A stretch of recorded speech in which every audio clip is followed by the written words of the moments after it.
NCV errors. If I hit that NCV errors button, this is a 133.33 foot boom out in the shop, so it has 163 solenoids. Your 120 foot booms that you all have will show 147 in this box. So if I hit the over button, you can read from left to right across your boom the active errors on each solenoid.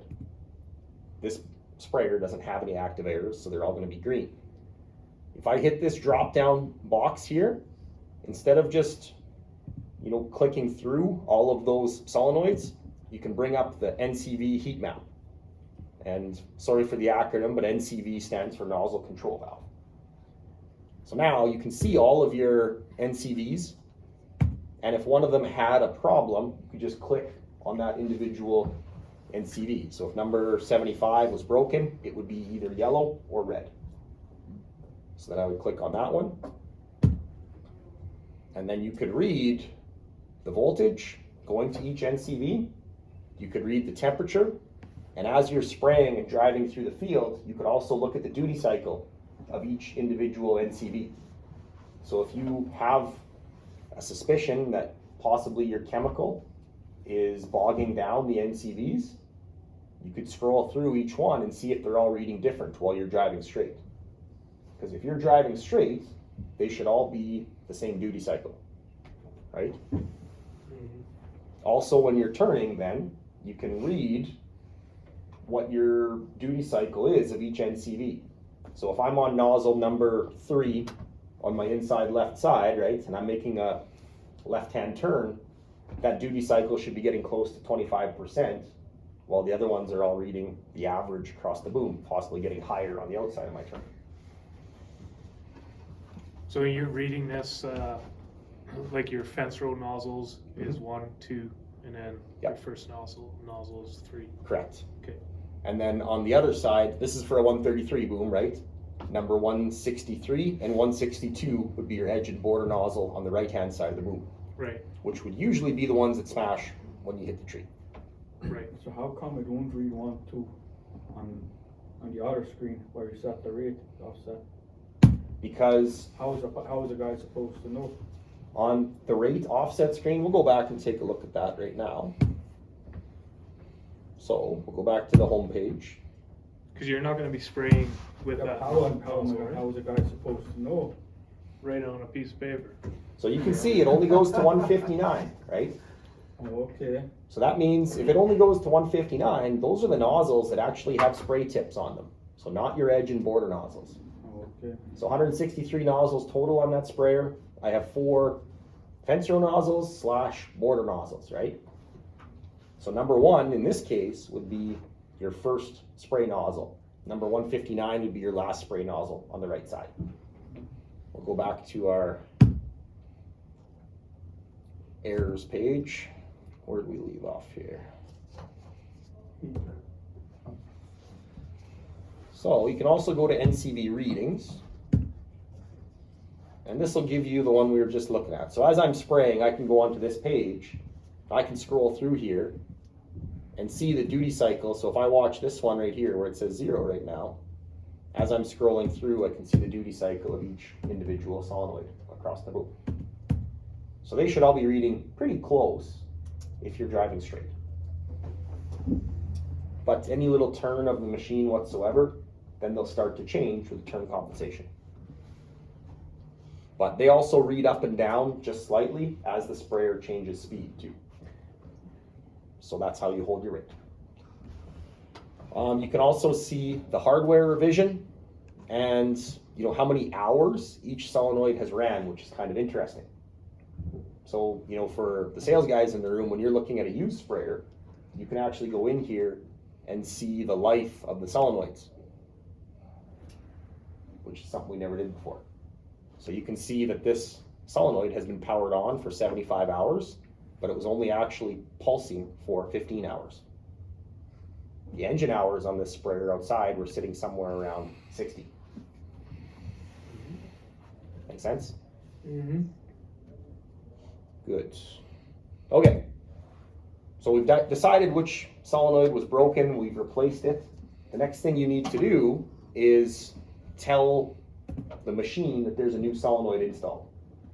So how you do that, you hit this button right here, hit the drop down menu, and the first thing you need to do is make sure all of the solenoids are on the same version of firmware.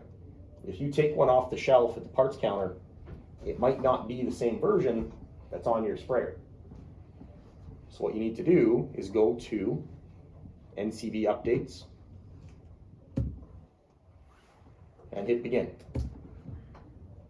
So now it's checking all of the solenoids that are installed on the sprayer, including the new one you just put on, right? And it says that they're all up to date, which is good.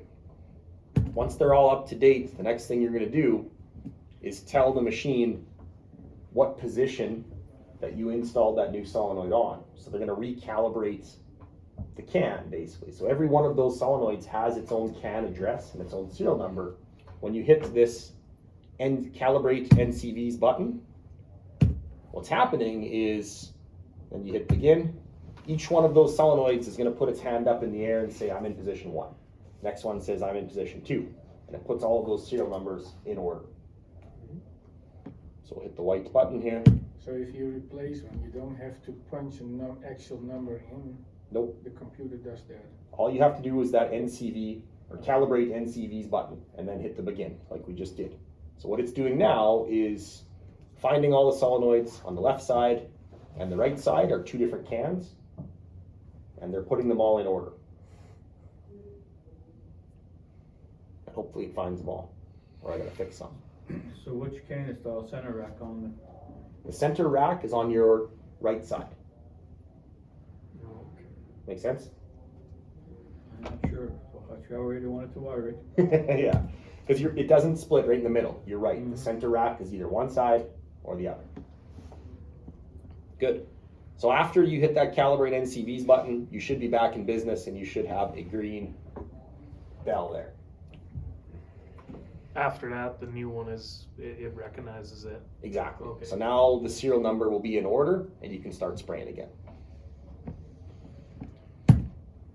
Good. So on this page here, you can see, a bunch of, your pressure. You can see the speed, the rate, but these are all things you can see on the main Horsch page, right? So I don't really ever go into any of these pages except the diagnose page right here to see all my errors. And you can see that active error that was active before is gone now after we did that calibrate button. So this is the hardware, software that's on the Raven RCM, but probably never have to go in here and look at all this.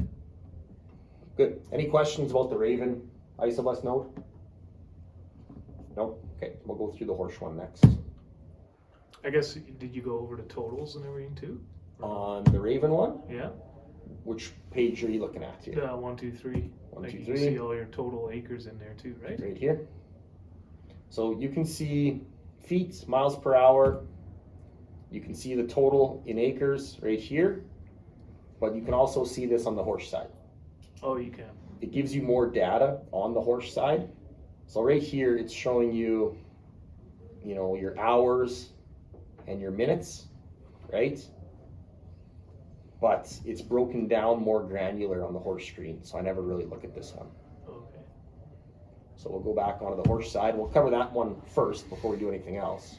So on the Horsch isobus, you'll hit the H with the triangles. If you hit I right here, you have a counter with a play button. So if I hit play, it starts to count acres and hours here. So you can do it by field if you want. It stops whenever you hit that play button. But if you want to see the lifetime of the machine, so say you can take it on trade, right? I'll hit this I with the sum. It's going to show you how many acres this machine has sprayed, how many gallons it's put through it, how many hours it's been spraying for, how many hours it's been in the field but not spraying, so basically turning or driving back with the booms unfolded. This last number is how many hours the monitor's been turned on for. So that's not engine hours though. That's like right now, it's counting hours on this bottom one because we have the sprayer hooked up to a battery charger sitting in the shop. So when you're taking it on trade, look at the A terminal, which is your engine hours, Right. which will always be lower than this number right here. So this sprayer is sitting around 60 engine hours, which means, you know, we've done 18 hours of playing with the monitor with the engine turned off. Good. Okay, so other buttons on this screen. We'll start at the bottom here. This green check mark means everything is good. If you have an active warning, you will not have a green check mark there. Everything will be bad. So if you hit that warning, it takes you to the warning page. This first one is your active warnings, so it's clear right now. The second one will be all of the warnings that are saved on the sprayer. Does that include the Raven warnings too? Correct. So the whole machine? You bet. Anything that's on the ISO bus. If you were to have a warning on, say, the DEF system, or the engine, or the front steering angle deviation, those are all on the tractor side. So they would be in this guy right here, right? So they'd be stored in a different place. But anything on the LSB, so the Leeb sprayer brain, so the boom folding, the auto heights, the rate control, they're all saved on this page right here. So you can see I had a couple of warnings for folding boom back in 1985, it looks like. So how come is that? I think it's 16. A glitch in the software or? Yeah, it always says that. Yeah. Good. So a lot of the times, if you call with a problem, I'll probably get you to go look at that page if I can't figure out what's going on, because then we'll be able to see all the different issues that have happened on that sprayer before, right? And it might give us something to check. Okay, at the bottom here, we see a bunch of readouts. They're kind of small to see, so that's why on that new monitor, right, they're going to be bigger. But on this one, you have pump pressure, which is the pressure sensor right beside your pump. Your boom pressure is right up here. If your pump pressure is reading around 40, what does the boom pressure usually read out at? Never noticed. Never notice? The boom pressure should always be lower than your pump pressure, because it goes through two filters after the pump, right? So you have parasitic loss on the pressure going through those two filters. It's about a 15 psi pressure drop from pump When it's flowing? when it's flowing from pump to back boom. So and it's always flowing. When the pump is running, there's never a time when it doesn't flow, right? Because it's always recirculating, or it's always coming out of your nozzles. There's no way for it to ever not be flowing. If you have more than a 15 psi pressure drop between the pump and the boom, what does that mean? Plugged filter. You bet. So the first sign of a plugged filter, your rate up here is going to start up and down hunting. So don't call me with that without checking your filters first, because that's the first thing I'm going to ask you to do, is check the filters. So if the rate is hunting and you can see the difference between your pump pressure and your boom pressure is more than 15 psi, go out and check the filters. This next one here, that's your agitation pressure. So there's a pressure sensor on that agitation line. There's another pressure sensor on your rinse line. So there's a total of 4 pressure sensors on the water system. They are interchangeable. So if I break my pump or my boom pressure, I don't necessarily need a pressure sensor on agitation or rinse to go out and spray, right? So I could steal my rinse pressure sensor, put it on the pump pressure, and keep going after you recalibrate.